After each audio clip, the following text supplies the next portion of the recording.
Book 7, Part 1. You ought to know that towns and fortresses can be strong either by nature or industry. Those are strong by nature which are surrounded by rivers or marshes, as is Mantua or Ferrara, or those situated on a rock or sloping mountain, as Monaco and San Leo. For those situated on mountains which are not difficult to climb, today are, with respect to caves and artillery, very weak. And therefore, very often today, a plain is sought on which to build a city, to make it strong by industry. The first industry is to make the walls twisted and full of turned recesses, which pattern results in the enemy not being able to approach them, as they will be able to be attacked easily not only from the front, but on the flanks. If the walls are made too high, they are excessively exposed to the blows of the artillery. If they are made too low, they are very easily scaled. If you dig ditches or moats in front of them to make it difficult to employ ladders, if it should happen that the enemy fills them, which a large army can do easily, the wall becomes prey to the enemy. I believe, therefore, subject to a better judgment, that if you want to make provision against both evils, the wall ought to be made high, with the ditches inside and not outside. This is the strongest way to build that is possible, for it protects you from artillery and ladders, and does not give the enemy the faculty of filling the ditches. The wall, therefore, ought to be as high as occurs to you, and not less than 3 arm-lengths wide, to make it difficult to be ruined. It ought to have towers placed at intervals of 200 arm-lengths. The ditch inside ought to be at least 30 arm-lengths wide and 12 deep, and all the earth that is excavated in making the ditch is thrown towards the city, and is sustained by a wall that is part of the base of the ditch, and extends again as much above the ground as that a man may take cover behind it, which has the effect of making the depth of the ditch greater. In the ditch, every 200 arm-lengths, there should be a matted enclosure, which, with the artillery, causes injury to anyone who should descend into it. The heavy artillery which defends the city are placed behind the wall enclosing the ditch, for to defend the wall from the front, as it is high, it is not possible to use conveniently anything other than the small or middle-sized guns. If the enemy comes to scale your wall, the height of the first wall easily protects you. If he comes with artillery, he must first batter down the first wall. But once it is battered down, because the nature of all batterings is to cause the wall to fall towards the battered side, the ruin of the wall will result, since it does not find a ditch which to receive and hide it, in doubling the depth of the ditch, so that it is not possible for you to pass on further, as you will find a ruin that holds you back and a ditch which will impede you, and from the wall of the ditch, in safety, the enemy artillery kills you. The only remedy there exists for you is to fill up the ditch, which is very difficult, as much because its capacity is large, as from the difficulty you have in approaching it, since the walls, being winding and recessed, you can enter among them only with difficulty, for the reasons previously mentioned. And then having to climb over the ruin with the material in hand causes you very great difficulty, so that I know a city so organized is completely indestructible. Battista said, if in addition to the ditch inside there should also be one on the outside, wouldn't the encampment be stronger? Fabrizio said, it would be without doubt, but my reasoning is that if you want to dig one ditch only, it is better inside than outside. Battista said, would you have water in the ditch, or would you leave them dry? Fabrizio said, opinions are different, for ditches full of water protect you from subterranean tunnels. The ditches without water make it more difficult for you to fill them in again. But considering everything, I would have them without water, for they are more secure, and as it has been observed that in winter-time the ditches ice over, the capture of a city is made easy, as happened at Mirandola when Pope Julius besieged it. And to protect yourself from tunnels, I would dig them so deep that whoever should want to tunnel deeper should find water. I would also build the fortresses in a way similar to the walls and ditches, so that similar difficulty would be encountered in destroying it. I want to call to mind one good thing to anyone who defends a city, and this is that they do not erect bastions outside, and they be distant from its wall. And another to anyone who builds the fortress, and this is that he not build any redoubts in them, into which whoever is inside can retire when the wall is lost. What makes me give the first counsel is that no one ought to do anything through the medium of which you begin to lose your reputation without any remedy, the loss of which makes others esteem you less, and dismay those who undertake your defence. And what I say will always happen to you if you erect bastions outside the town that you have to defend, for you will always lose them, as you are unable to defend small things when they are placed under the fury of the artillery, so that in losing them they become the beginning and the cause of your ruin. Genoa, when it rebelled from King Louis of France, erected some bastions on the hills outside the city, which, as soon as they were lost, and they were lost quickly, also caused the city to be lost. As to the second counsel, I affirm there is nothing more dangerous concerning a fortress than to be able to retire into it, for the hope that men have when they abandon a place cause it to be lost, and when it is lost, it then causes the entire fortress to be lost. For an example, there is the recent loss of the fortress of Forli, when the Countess Catherine defended it against Cesare Borgia, son of Pope Alexander VI, who had led the army of the King of France. That entire fortress was full of places by both of them, for it was originally a citadel. There was a moat before coming to the fortress, so that it was entered by means of a drawbridge. The fortress was divided into 3 parts, and each part separated by a ditch, and with water between them, and one passed from one place to another by means of bridges, whence the Duke battered one of those parts of the fortress with artillery, and opened up part of a wall, whence Monsignor Giovanni de Carsali, who was in charge of the garrison, did not think of defending that opening, but abandoned to retire into the other places, so that the force of the Duke, having entered that part without opposition, immediately seized all of it, for they became masters of the bridges that connected the parts with each other.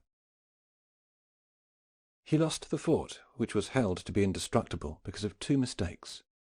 One, because it had so many redoubts. The other, because no one was made master of his bridges. They were unprotected. The poorly built fortress and the little prudence of the defender, therefore, brought disgrace to the magnanimous enterprise of the Countess, who had the courage to face an army which neither the King of Naples nor the Duke of Milan had faced. And although the Duke's efforts did not have a good ending, none the less he became noted for those honours which his virtue merited, which was testified to by the many epigrams made in those times praising him. If I should therefore have to build a fortress, I would make its walls strong, and ditches in the manner we have discussed, nor would I build anything else to live in but houses, and they be weak and low, so that they would not impede the sight of the walls to anyone who might be in the plaza, so that the captain should be able to see with his own eyes where he could be of help, and that everyone should understand that if the walls and the ditch were lost, the entire fortress would be lost. And even if I should build some redoubts, I would have the bridges so separated that each part should protect the bridge in its own area, arranging that it be buttressed on its pilasters in the middle of the ditch. And Battista said, "You have said that today the little things cannot be defended, and it seems to me I have understood the opposite, that the smaller the thing was, the better it was defended."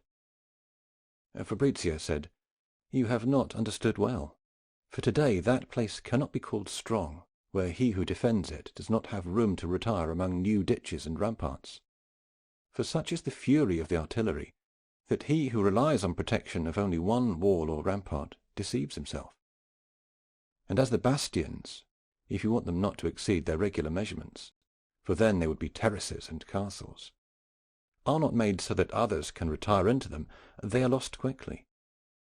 And therefore it is wise practice to leave these bastions outside, and fortify the entrances of the terraces, and cover the gates with rivets, so that one does not go in or out of the gate in a straight line, and there is a ditch with a bridge over it from the rivet to the gate. The gates also are fortified with shutters, so as to allow your men to re-enter when, after going out to fight, it happens that the enemy drives them back, and in the ensuing mixing of men the enemy does not enter with them. And therefore these things have also been found which the ancients called cataracts, which being let down keep out the enemy, but save one's friends. For in such cases one cannot avail himself of anything else, neither bridges or the gate, since both are occupied by the crowd. Batista said, I have seen these shutters that you mention, made of small beams, in Germany, in the form of iron grids, while those of ours are made entirely of massive planks. I would want to know whence this difference arises, and which is stronger. Fabrizio said, I will tell you again that the methods and organizations of war in all the world, with respect to those of the ancients, are extinct. But in Italy they are entirely lost, and if there is something more powerful, it results from the examples of the ultramontane. You may have heard, and these others can remember, how weakly things were built before King Charles of France crossed into Italy in the year 1494. The battlements were made a half arm-length wide. The places for the crossbowmen and bombardiers were made with a small aperture outside and a large one inside, and with many other defects, which I will omit not to be tedious. For the defences are easily taken away from slender battlements. The places for bombardiers built that way are easily opened and demolished. Now, from the French we have learned to make the battlements wide and large, and also to make the places of bombardiers wide on the inside, and narrow at the centre of the wall, and then again widen it up on the outside edge. And this results in the artillery being able to demolish its defences only with difficulty. The French, moreover, have many other arrangements such as these, which, because they have not been seen thus, have not been given consideration. Among which is the method of the shutters made in the form of a grid, which is by far a better method than yours. For if you have to prepare the shutters of agates such as yours, lowering it if you are locked inside, and hence unable to injure the enemy, so that they can attack it safely either in the dark or with a fire. But if it is made in the shape of a grid, you can, once it is lowered, by those weaves and intervals to be able to defend it with lances, crossbows, and every other kind of arms. Batista said, I have also seen other ultramontane custom in Italy, and it is this, making the carriages of the artillery with the spokes of the wheels bent towards the axles. I would like to know why they make them this way, and it seems to me it would be stronger straight, as those of our wheels. Fabrizio said, Never believe that things which differ from the ordinary are made at home. But if you would believe that I should make them such as to be more beautiful, you would err. For where strength is necessary, no account is taken of beauty, but they all arise from being safer and stronger than ours. The reason is this. When the carriage is loaded, it either goes on a level or inclines to the right or left side. When it goes level, the wheels equally sustain the weight, which, being divided equally between them, does not burden them much. When it inclines, it comes to have all the weight of the load upon that wheel on which it inclines. If its spokes are straight, they can easily collapse, since the wheel being inclined, the spokes also come to incline, and do not sustain the weight in a straight line. And thus, when the carriage rides level, and when they carry less weight, they come to be stronger. When the carriage rides inclined, and when they carry more weight, they are weaker. The contrary happens to the bent spokes of the French carriages, for when the carriage inclines to one side, it leans straight on them, since being ordinarily bent, they come to be more straight or vertical, and can sustain all the weight strongly. And when the carriage goes level, and the spokes are bent, they sustain half the weight. But let us return to our cities and fortresses. The French, for the greater security of their towns, and to enable them during sieges to put into and withdraw forces from them more easily, also employ, in addition to the things mentioned, another arrangement, of which I have not yet seen any example in Italy. And it is this, that they erect 2 pilasters at the outside point of a drawbridge, and upon each of them they balance a beam, so that half of it comes over the bridge, and the other half outside. And they join small beams to the part outside, which are woven together to form one beam to another in the shape of a grid. And on the inside they attach a chain to the end of each beam. When they want to close the bridge from the outside, therefore, they release the chains and allow all that gridded part to drop, which closes the bridge when it is lowered. And when they want to open it, they pull on the chains, and the gridded beams come to be raised. And they can be raised so that a man can pass under, but not a horse, and also so much that a horse with a man can pass under, and also can be closed entirely, for it is lowered and raised like a lace curtain. This arrangement is more secure than the shutters, for it can be impeded by the enemy so that it cannot come down only with difficulty, and it does not come down in a straight line like the shutters, which can be easily penetrated. Those who want to build a city, therefore, ought to have all the things mentioned installed. And in addition, they should want at least 1 mile around the wall, where either farming or building would not be allowed, but should be open field, where no bushes, embankments, trees, or houses should exist which would impede the vision, and which should be in the rear of a besieging enemy. It is to be noted that a town which has its ditches outside with its embankments higher than the ground is very weak, for they provide a refuge for the enemy who assaults you, and does not impede him in attacking you, because they can easily be forced and opened, giving his artillery an emplacement. But let us pass into the town. I do not want to waste much time in showing you that, in addition to the things mentioned previously, provisions for living and fighting supplies must also be included, for they are the things which everyone needs, and without them every other provision is in vain. And generally 2 things ought to be done: provision yourself, and deprive the enemy of the opportunity to avail himself of the resources of your country. Therefore, any straw, grain, and cattle which you cannot receive into your house ought to be destroyed. Whoever defends a town ought to see to it that nothing is done in a tumultuous and disorganized manner, and have means to let everyone know what he has to do in any incident. The manner is this, that the women, children, aged, and the public stay at home, and leave the town free to the young and the brave, who, armed, are distributed for defence, part being on the walls, part at the gates, part in the principal places of the city, in order to remedy those evils which might arise within. Another part is not assigned to any place, but is prepared to help anyone requesting their help. And when matters are so organized, only with difficulty can tumults arise which disturb you. I want you to note also that in attacking and defending cities, nothing gives the enemy hope of being able to occupy a town than to know the inhabitants are not in the habit of looking for the enemy. For often cities are lost entirely from fear, without any other action. When one assaults such a city, he should make all his appearances ostentatious and terrible. On the other hand, he who is assaulted ought to place brave men, who are not afraid of thoughts, but by arms, on the sides where the enemy comes to fight. For if the attempt proves vain, courage grows in the besieged, and then the enemy is forced to overcome those inside with his virtue and his reputation. The equipment with which the ancients defended the towns are many, such as ballistas, onagers, scorpions, arquebulistas, large bows and slingshots.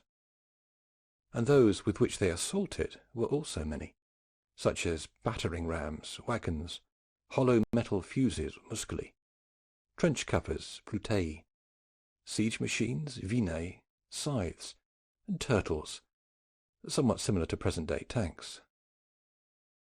In place of these things, today there is the artillery, which serves both attackers and defenders, and hence I will not speak further about it. But let us return to our discussion, and come to the details of the siege attack. One ought to take care not to be able to be taken by hunger, and not to be forced to capitulate by assaults. As to hunger, it has been said that it is necessary, before the siege arrives, to be well provided with food.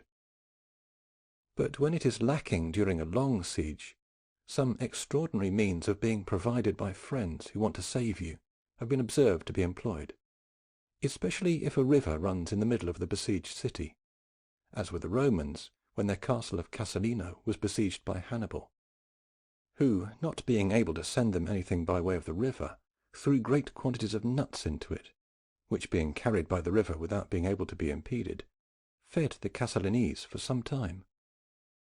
Some, when they were besieged, in order to show the enemy they had grain left over, and to make them despair of being able to defeat them by hunger, have either thrown bread outside the walls, or have given a calf grain to eat, and then allowed it to be taken, so that when it was killed, and being found full of grain, gave signs of an abundance which they do not have. On the other hand, excellent captains have used various methods to enfamish the enemy. Fabius allowed the Campanians to sow, so that they should lack that grain which they were sowing.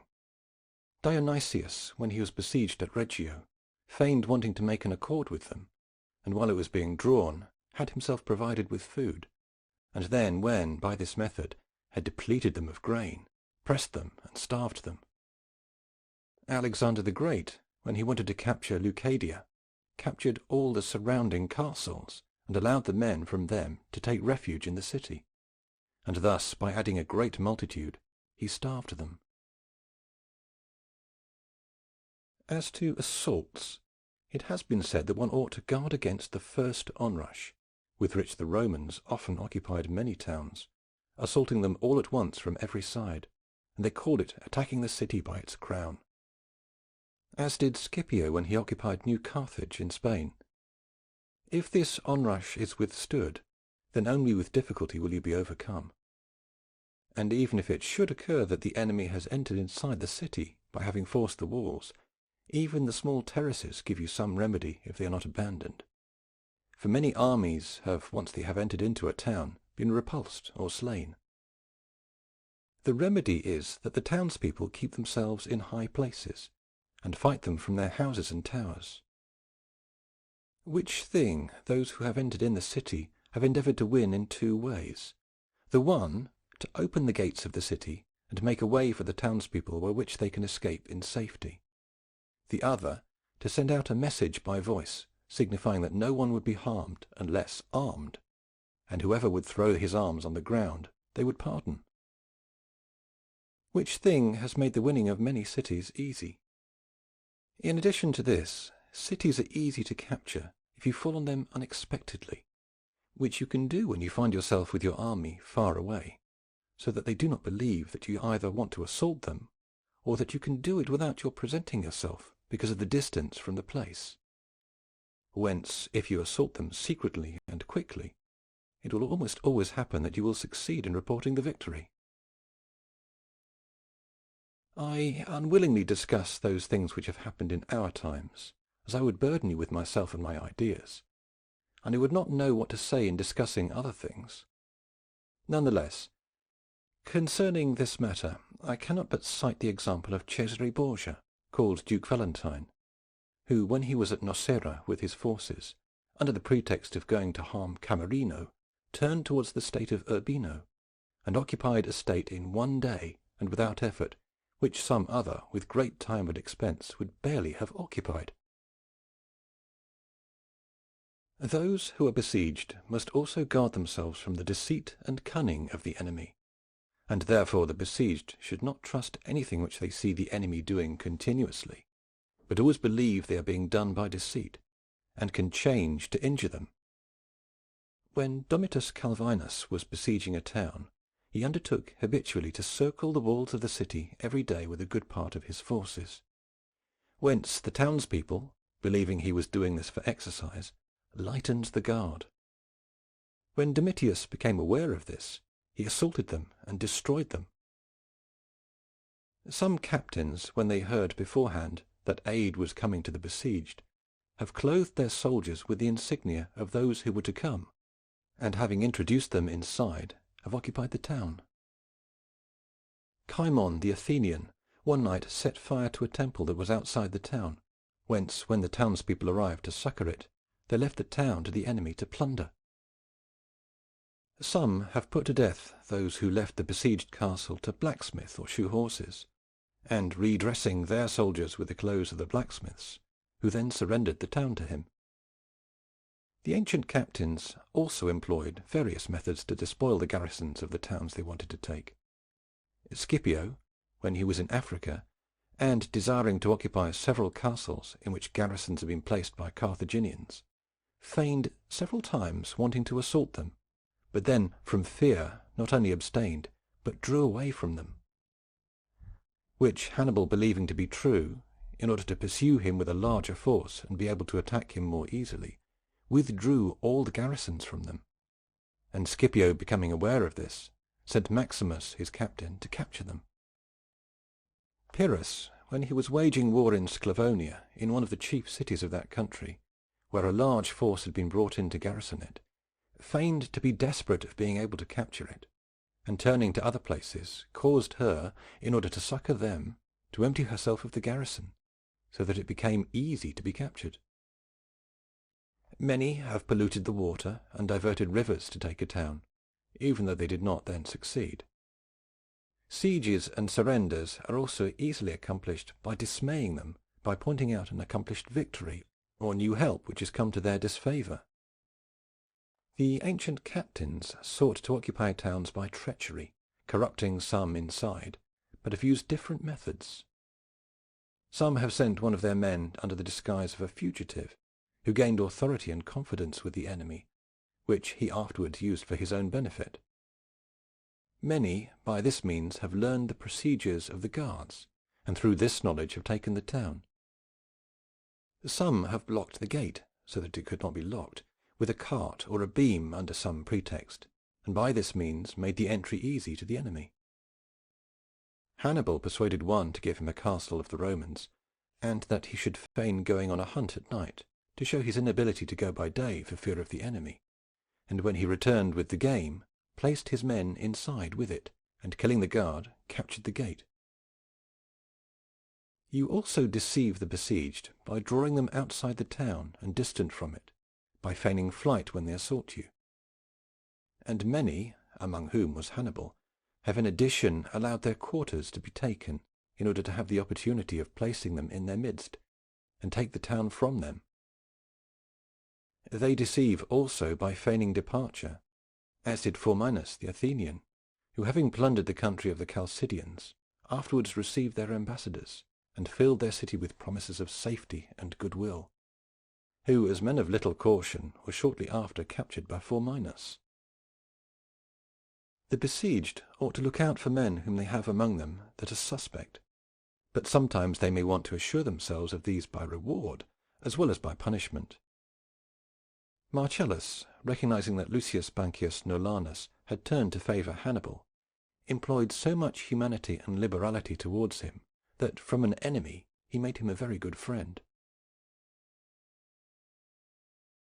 The besieged ought to use more diligence in their guards when the enemy is distant than when he is near, and they ought to guard those places better which they think can be attacked less.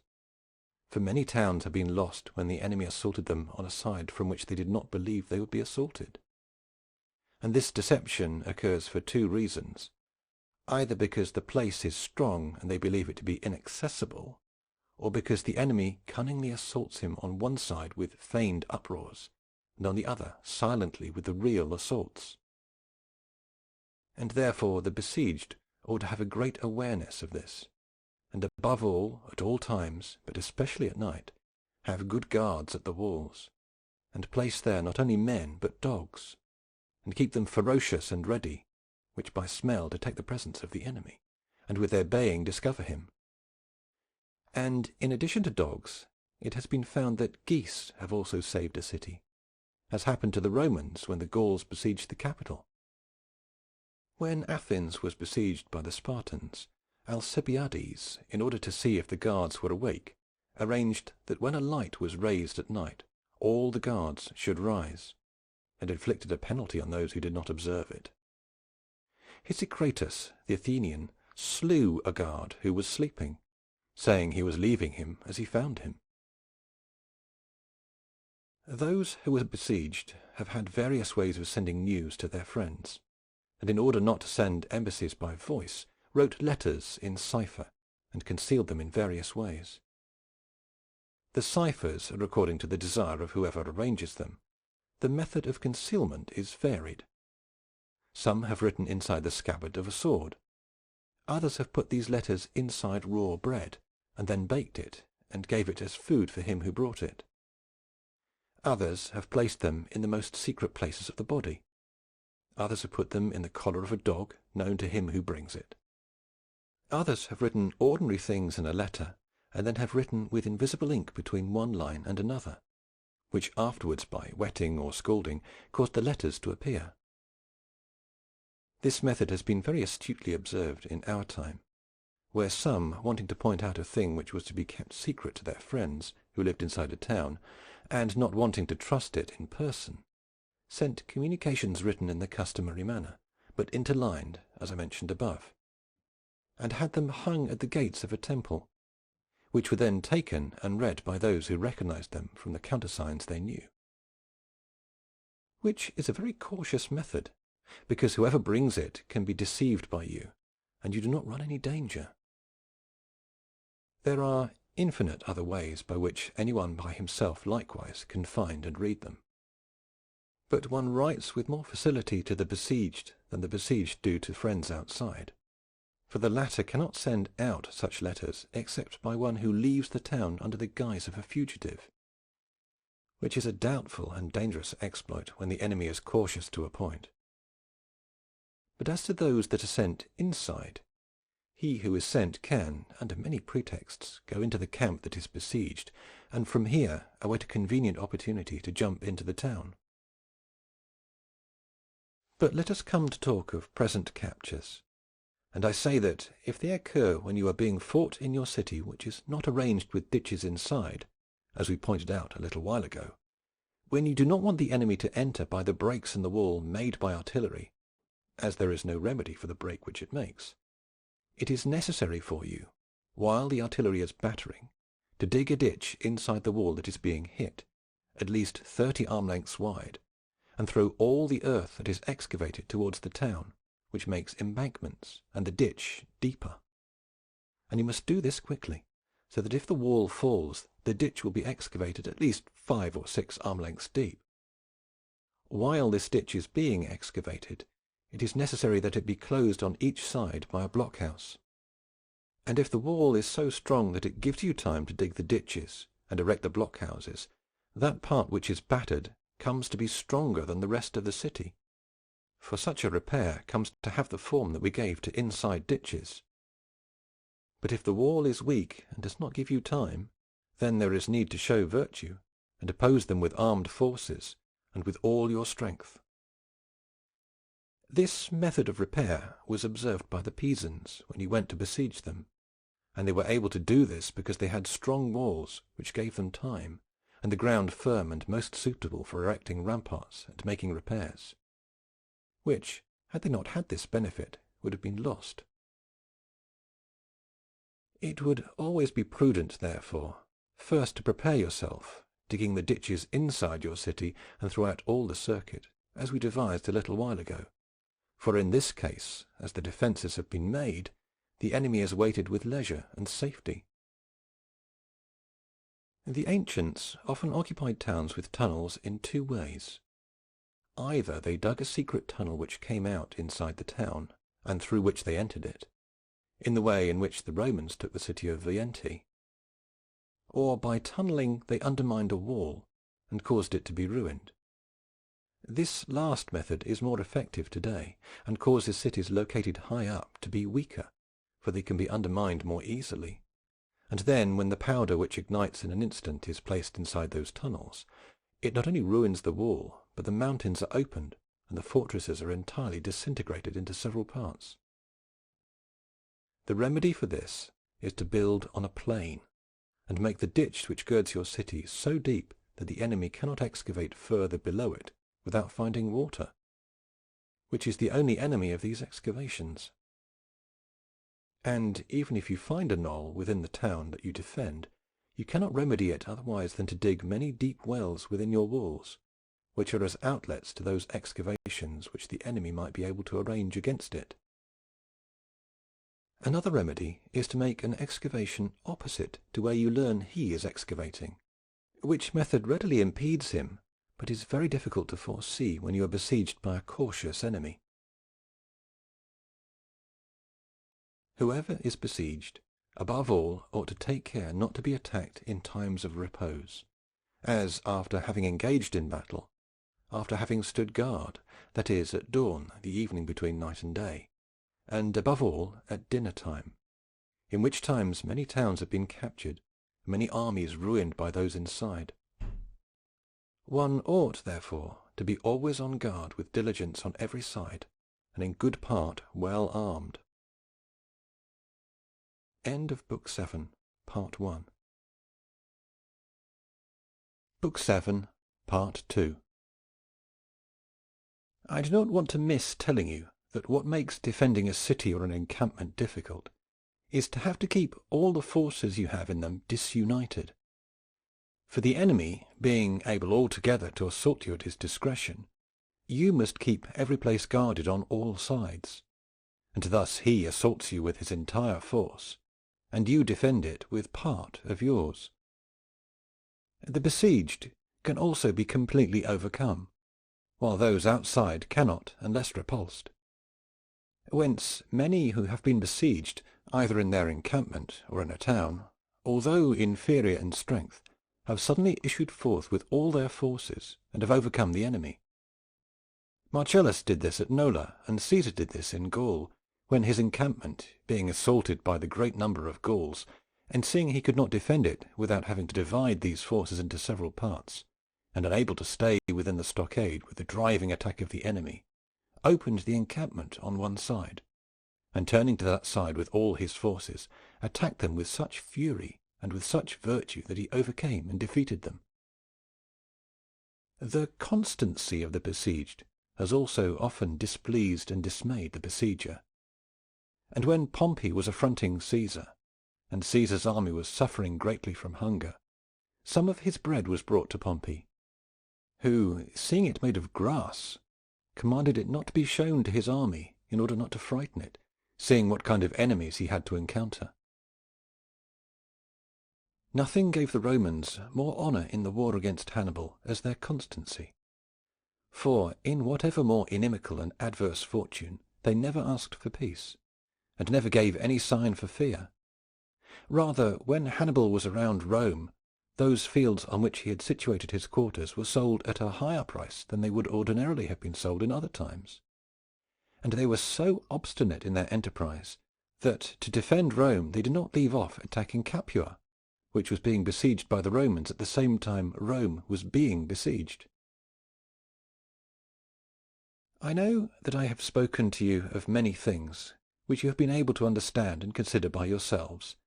None the less, I have done this, as I also told you today, to be able to show you through them the better kind of training, and also to satisfy those, if there should be any, who had not had the opportunity to learn as you have. Nor does it appear to me there is anything left for me to tell you, other than some general rules, with which you should be very familiar, which are these. What benefits the enemy harms you, and what benefits you harms the enemy. Whoever is more vigilant in observing the designs of the enemy in war, and ensures much hardship in training his army, will incur fewer dangers, and can have greater hope for victory. Never lead your soldiers into an engagement unless you are assured of their courage, know they are without fear, and are organized, and never make an attempt unless you see they hope for victory. It is better to defeat the enemy by hunger than with steel. In such victory fortune counts more than virtue. No proceeding is better than that which you have concealed from the enemy until the time you have executed it. To know how to recognize an opportunity in war and take it benefits you more than anything else. Nature creates few men brave. Industry and training makes many. Discipline in war counts for more than fury. If some on the side of the enemy desert to come to your service, if they be loyal, they will always make you a great acquisition. For the forces of the adversary diminish more with the loss of those who flee than those who are killed, even though the name of the fugitives is suspect to the new friends and odious to the old. It is better in organizing an engagement to reserve great aid behind the front line than to spread out your soldiers to make a greater front.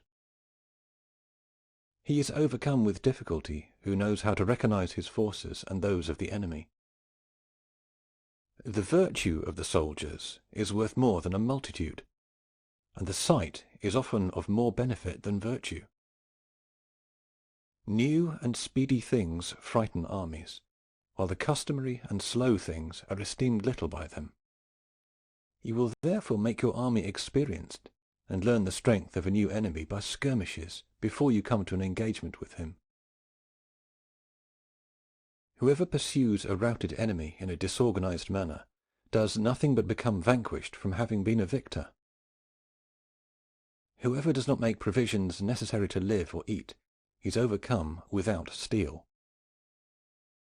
Whoever trusts more in cavalry than in infantry, or more in infantry than in cavalry, must settle for the location. If you want to see whether any spy has come into the camp during the day, have no one go to his quarters. Change your proceeding when you become aware that the enemy has foreseen it. Counsel with many on the things you ought to do, and confer with few on what you do afterwards.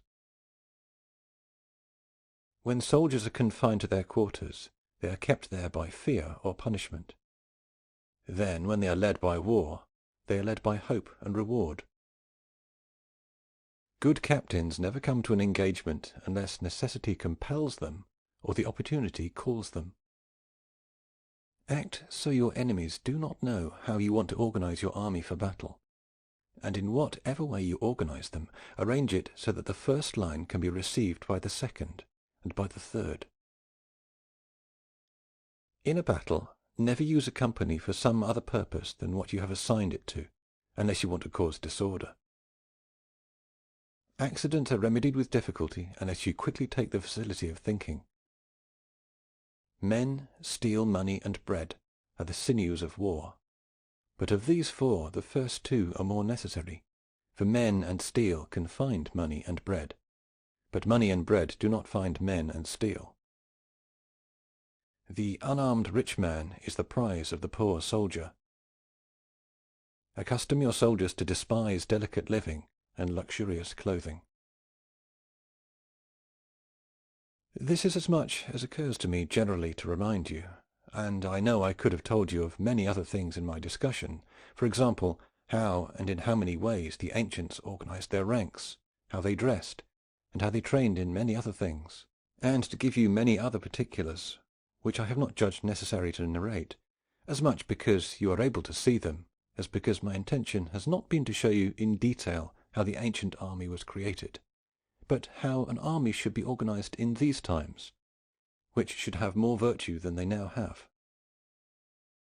Whence it does not please me to discuss the ancient matters further than those I have judged necessary to such an introduction. I know I should have enlarged more on the cavalry, and also on naval warfare, for whoever defines the military says that it is an army on land and on the sea, on foot and on horseback. Of naval matters I will not presume to talk, not because of not being informed, but because I should leave the talk to the Genoese and Venetians, who have made much study of it, and have done great things in the past. Of the cavalry I also do not want to say anything other than what I have said above, this part being, as I said, less corrupted. In addition to this, if the infantry, who are the nerve of the army, are well organized, of necessity it happens that good cavalry be created. I would only remind you that whoever organizes the military in his country so as to fill the quota of cavalry should make two provisions. The one, that he should distribute horses of good breed throughout his countryside, and accustom his men to make a round-up of fillies, as you do in this country with calves and mules. The other, so that the round-up men find a buyer, I would prohibit anyone to keep mules who did not keep a horse, so that whoever wanted to keep a mount only would be constrained to keep a horse. And in addition, none should be able to dress in silk, except whoever keeps a horse. I understand this arrangement has been done by some princes of our times, and to have resulted in an excellent cavalry being produced in their countries in very brief time. About other things, how much should be expected from the cavalry, I will go back to what I have said to you today, and to that which is the custom. Perhaps you will also desire to learn what parts a captain ought to have. In this I will satisfy you in a brief manner, for I would not knowingly select any other man than one who should know how to do all those things we have discussed today, and these would still not be enough for him if he did not know how to find them out by himself, for no one without imagination was ever very great in his profession, and if imagination makes for honour in other things, it will above all honour you in this one. And it is to be observed that every creation, even though minor, is celebrated by the writers, as is seen where they praised Alexander the Great, who, in order to break camp more secretly, did not give the signal with the trumpet, but with a hat on the end of a lance.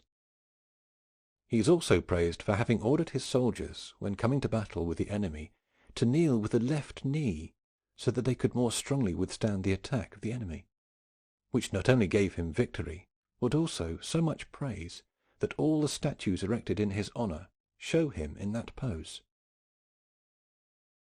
But as it is time to finish this discussion, I want to return to the subject, and so in part escape that penalty which in this town custom decrees for those who do not return. If you remember well, Cosimo, you said to me that I was, on the one hand, an exalter of antiquity, and a censurer of those who do not imitate them in serious matters, and, on the other hand, in matters of war, in which I worked very hard, I did not imitate them. You were unable to discover the reason. To that I replied that men who want to do something must first prepare themselves to know how to do it, in order to be able afterwards to do it when the occasion permits it. Whether or not I would know how to bring the army to the ancient ways, I would rather you be the judge, who have heard me discuss on this subject at length. Whence you have been able to know how much time I have consumed on these thoughts, and I also believe you should be able to imagine how much desire there is in me to put them into effect, which you can guess if I was ever able to do it, or if ever the opportunity was given to me. Yet to make you more certain, and for my greater justification, I would like also to cite you the reasons, and in part will observe what I promised you, to show you the ease and the difficulty that are present in such imitation. I say to you, therefore, that no activity among men today is easier to restore to its ancient ways than the military.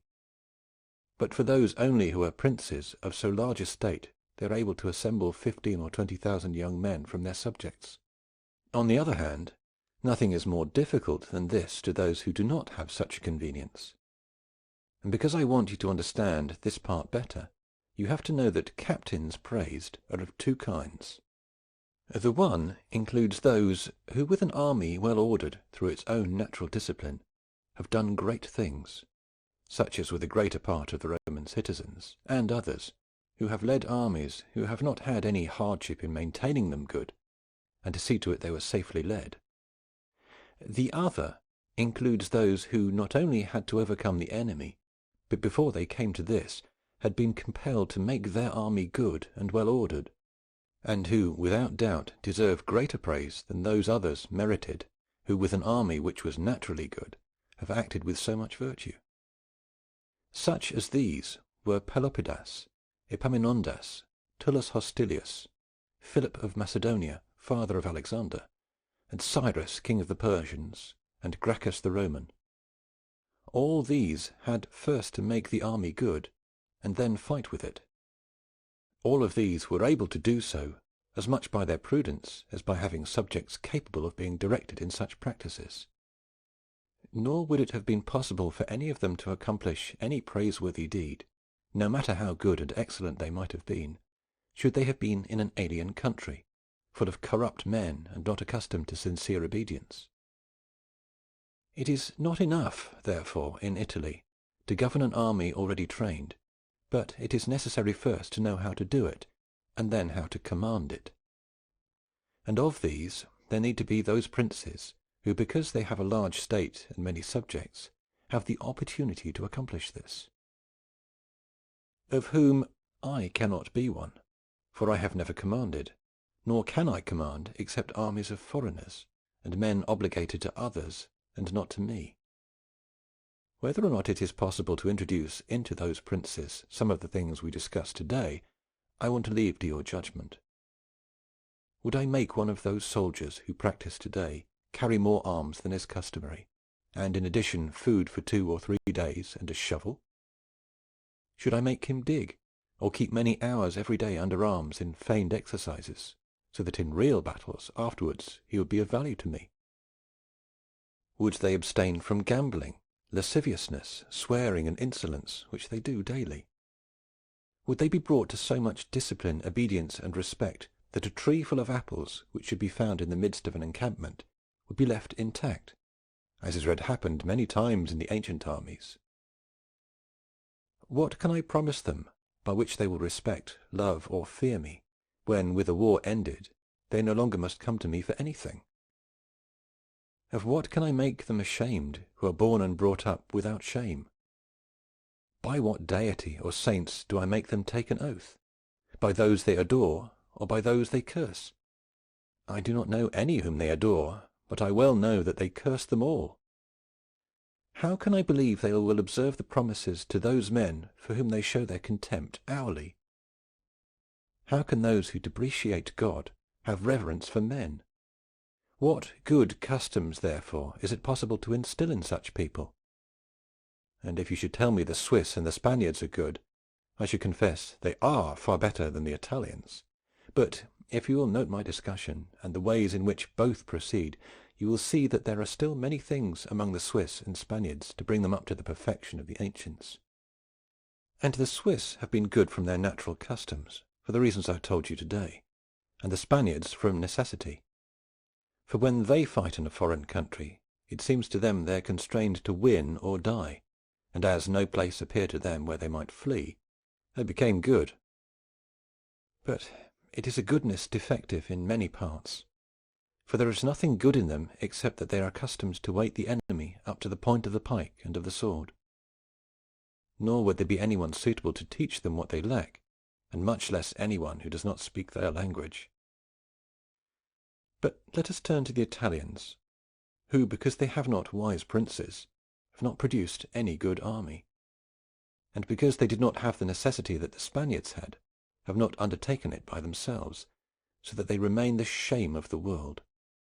And the people are not to blame, but their princes are, who have been castigated, and by their ignorance have received a just punishment, ignominiously losing the state, and without any show of virtue.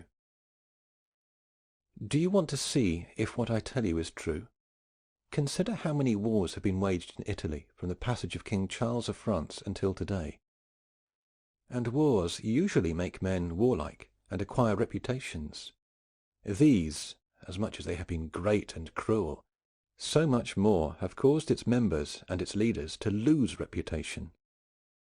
This necessarily points out that the customary orders were not and are not good, and there is no one who knows how to take up the new orders. Nor do you ever believe that reputation will be acquired by Italian arms except in the manner I have shown, and by those who have large states in Italy, for this custom can be instilled in men who are simple, rough, and your own, but not to men who are malignant, have bad habits, and are foreigners. And a good sculptor will never be found who believes he can make a beautiful statue from a piece of poorly shaped marble, even though it may be a rough one.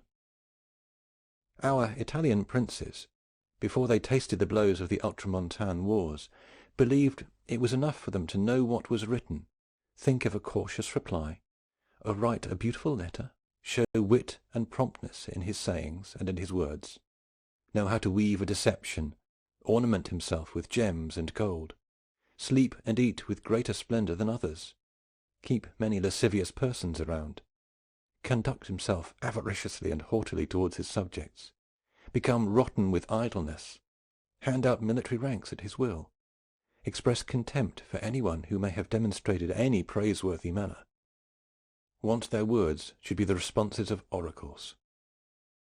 Nor were these little men aware that they were preparing themselves to be the prey of anyone who assaulted them.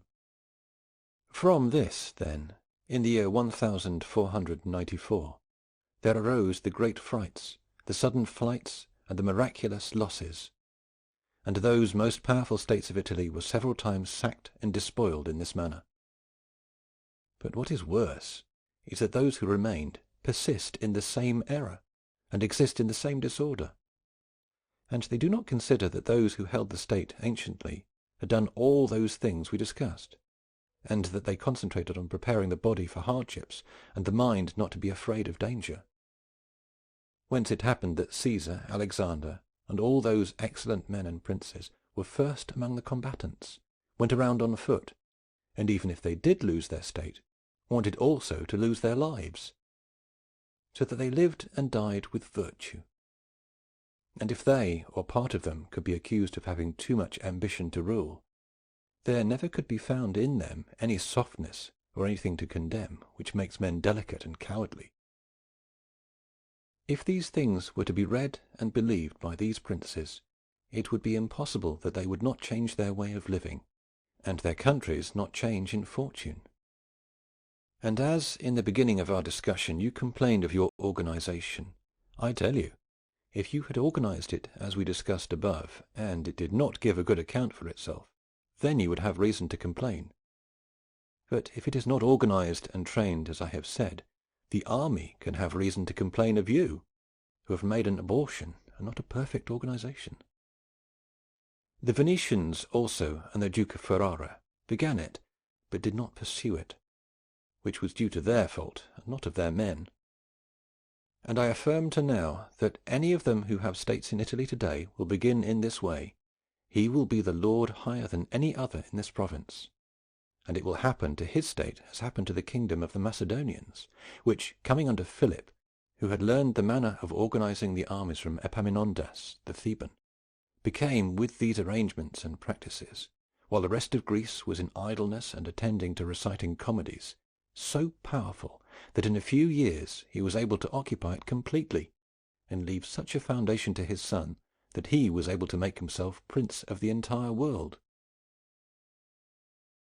Whoever disparages these thoughts, therefore, if he be a prince, disparages his principality, and if he be a citizen, his city. And I complain of nature, which either ought to make me a recognizer of this, or ought to have given me the faculty of being able to pursue it. Nor, even today, when I am old, do I think I have the opportunity. And because of this, I have been liberal with you, who, being young and qualified, when the things I have said please you, could, at the proper time, in favour of your princes, aid and counsel them. I do not want you to be afraid or mistrustful of this, because this country appears to be destined to resuscitate the things that are dead, as has been observed with poetry, painting, and sculpture. But as for waiting for me, because of my years, do not rely on it. And truly, if in the past fortune had conceded to me what would have sufficed for such an enterprise, I believe I would, in a very brief time, have shown the world how much the ancient institutions were of value, and without doubt I would have enlarged it with glory, or would have lost it without shame. End of Book 7, Part 2. End of the Art of War, by Niccolò Machiavelli,